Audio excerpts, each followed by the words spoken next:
నమస్తే. ప్రస్తుతం ధర్నా చౌక్లో అయితే ఉన్నాం. ఈరోజు ఇక్కడ అయితే ధర్నా చౌక్లో ఇండియాలో ఉన్న కావచ్చు, తెలంగాణలో ఉన్న ఆల్ పెన్షనర్స్ సంఘాలకు సంబంధించిన కార్మికులందరూ కూడా ఈరోజు ధర్నాకి అయితే రావడం జరిగింది. సో మరి మనతో పాటు మాట్లాడడానికి all India BSNL pensioners association సంబంధించిన నాయకులు ఉన్నారు. సో మరి మాట్లాడదాం వాళ్ళ సమస్యలు ఏంటి. సార్ ఏంటి మరి ఇప్పుడు మళ్ళీ ఏవైతే మీరు రిటైర్డ్ సంబంధించిన వాళ్ళ పెన్షనర్స్ అందరూ కూడా ఈరోజు మళ్ళీ రోడ్ ఎక్కారు, ఏంటి దానికి సంబంధించి? పెన్షన్ రివిజన్ మాకు 2007లో జరిగింది, ఇంతవరకు జరగలే. అంటే ఆ రోజు మమ్మల్ని బిఎస్ఎన్ఎల్కు కన్వర్ట్ చేసేటప్పుడు మెరుగైన వేతనాలు ఉంటాయి, బోనస్ ఉంటుంది, అన్నీ ఉంటాయి. కానీ 80,000 మందిని ఇందులో వచ్చినాక 80,000 మందిని ఇంటికి పంపారు.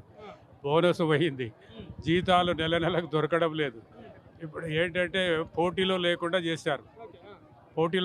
చేశారు. ఎందుకంటే విదేశీ టెక్నాలజీని దిగుమతి చేసుకుని అనుమతి ఇవ్వడం లేదు. అదే ఎయిర్టెల్ జియోకి ఇస్తాడు. జియో వాడు ప్రైమ్ మినిస్టర్ బొమ్మ కూడా పెట్టుకొని వాడు నంబర్ 1. కాబట్టి ఆ విధంగా ఏంటంటే మొత్తం బిఎస్ఎన్ఎల్ను నాశనం చేసే కార్యక్రమం మొదలుపెట్టి ఈరోజు ఏంటంటే కరోనా టైంలో మాకు ఉండే ఏదైతే కన్సెషన్ ఉన్న రైల్వే కన్సెషన్ 40% అది కూడా రద్దు చేశాడు.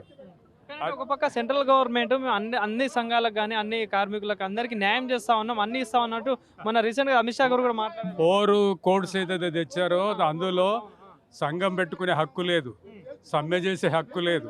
పని గంటలు పెంచుతా ఉన్నాడు 12 గంటలకు. ఆ నారాయణమూర్తి అని అంటాడు సాఫ్ట్వేర్ అతను, అరే భార్య ముందర కూర్చొని ఏం ముఖం చూస్తారు, వచ్చి ఇక్కడ 14 గంటలు చేయండి అంటున్నాడు.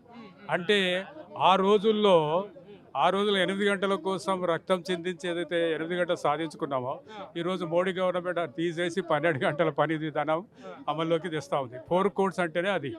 అంటే మనుషులు ఒక ఏమంటారు బానిసల్లాగా తయారు చేయడం. యజమాని అవసరం ఉంటే జీతాలు వేస్తాడు, లేకుంటే లేదు. అంతేగాని మీరు డిమాండ్ చేయడానికి లేదు.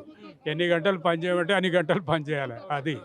అది గురించి ఈరోజు ఆ విధంగా ఏంటంటే మొత్తం నాశనం చేస్తూ ఉన్నాడు. బిఎస్ఎన్ఎల్ఏ కాదు, రైల్వేస్, పోస్టలు, అన్ని సంస్థలను కొత్తగా నాన్ పెన్షనర్స్ అనేది అప్పచెప్తున్నాడు. ఈవెన్ అడవులను కూడా అప్పచెప్తున్నాడు.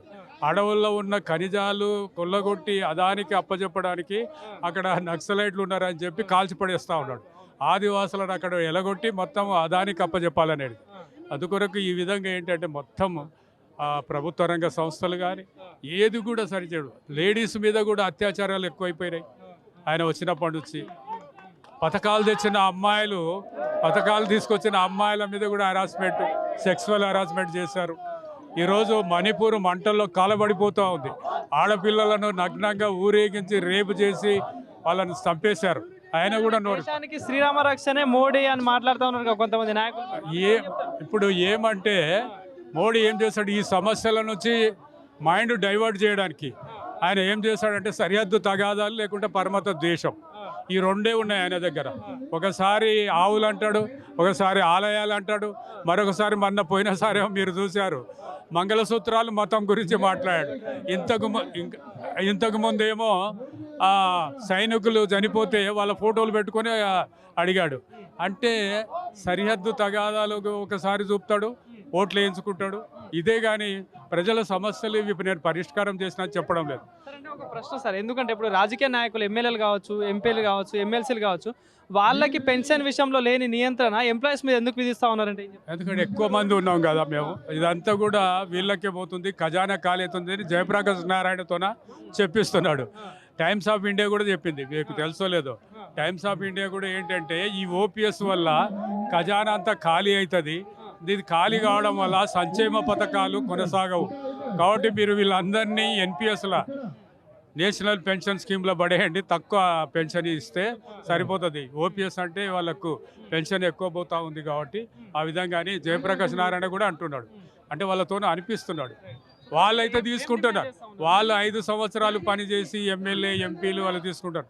వాళ్ళ ఏది సేఫ్టీ మెజర్స్ కింద వాళ్ళైతే గార్డ్స్ని పెట్టుకొని తిరుగుతూ ఉంటాడు. మోడీ వెనకాల చిన్న సైన్యం బయలుదేరుతుంది. వాళ్లకు వేల కోట్ల రూపాయలు ఖర్చు అవుతున్నాయి. అటువంటి వృధా ఖర్చులు తగ్గించుకోవాలి. కార్పొరేట్ సంస్థలు 16 లక్షల కోట్లు మాఫీ చేసిండు. ఇదే ఎంప్లాయీస్ కానీ ఇదే కార్మికులు లేకపోతే ఆ సంస్థలన్నీ పనిచేస్తాయి. పని చేస్తామంటే ప్రైవేట్ వాళ్ళతో చేస్తాడు. ఈడ లక్షల మంది చేసేది వేల మందితోనే చేపించుకుంటాడు వాడు. అదే ఏంటంటే వాళ్ళకు వేతనాలు సరిగా ఉండవు. ప్రైవేట్ వాళ్ళు ఏంటి, ప్రైవేటు వాళ్ళు ఈరోజు లక్షల కోట్లకు పెరిగిందంటే ఎందుకు పెరుగుతున్నారు? కరోనా టైంలలో రైతుల యొక్క నల్ల చట్టాలు తెచ్చాడు. వాళ్ళు 1 సంవత్సరం పోరాడి దాన్ని సాధించుకున్నారు. వెనక్కి తీసుకున్నాడు అనుకోండి, ఇంకా ఇంప్లిమెంట్ చేయలేదు. అదే 4 కోట్స్ తెచ్చాడు. 4 కోట్స్ అంటే ఇక మీకు తెలుసు, సంఘం పెట్టుకునే హక్కు లేదు, సమ్మె చేసే హక్కు లేదు, పని గంటలు పెంచుతాడు. ఇది మేమేంటంటే ఈ కోర్సు వెనక్కి తీసుకోవాలి. ఈ మధ్య కాలంలో ఏదైతే వ్యాలిడేషన్ ఆఫ్ పెన్షన్ బిల్లు దాన్ని కూడా వెనక్కి తీసుకోవాలి. ఈ ఓపీఎస్ అనేది కంటిన్యూ చేయాలి. మిగతా వాళ్ళకు కూడా ఎన్పిఎస్ యూపీఎస్ రద్దు చేసి ఈ ఓపీఎస్నే ఇవ్వాలి. ఆ విధంగా అటువంటి డిమాండ్స్ మీద మాకు 2007లో పెన్షన్ రివిజన్, పే రివిజన్ జరిగింది. ఆ రోజు నుంచి ఈ రోజు వరకు కూడా చేయలేదు. అంటే ఏళ్ల తరబడి ఆ విధంగా పెండింగ్ పెడతా ఉన్నాడు. మాకు ఎలాంటి సౌకర్యం లేదు. Okay, thank you.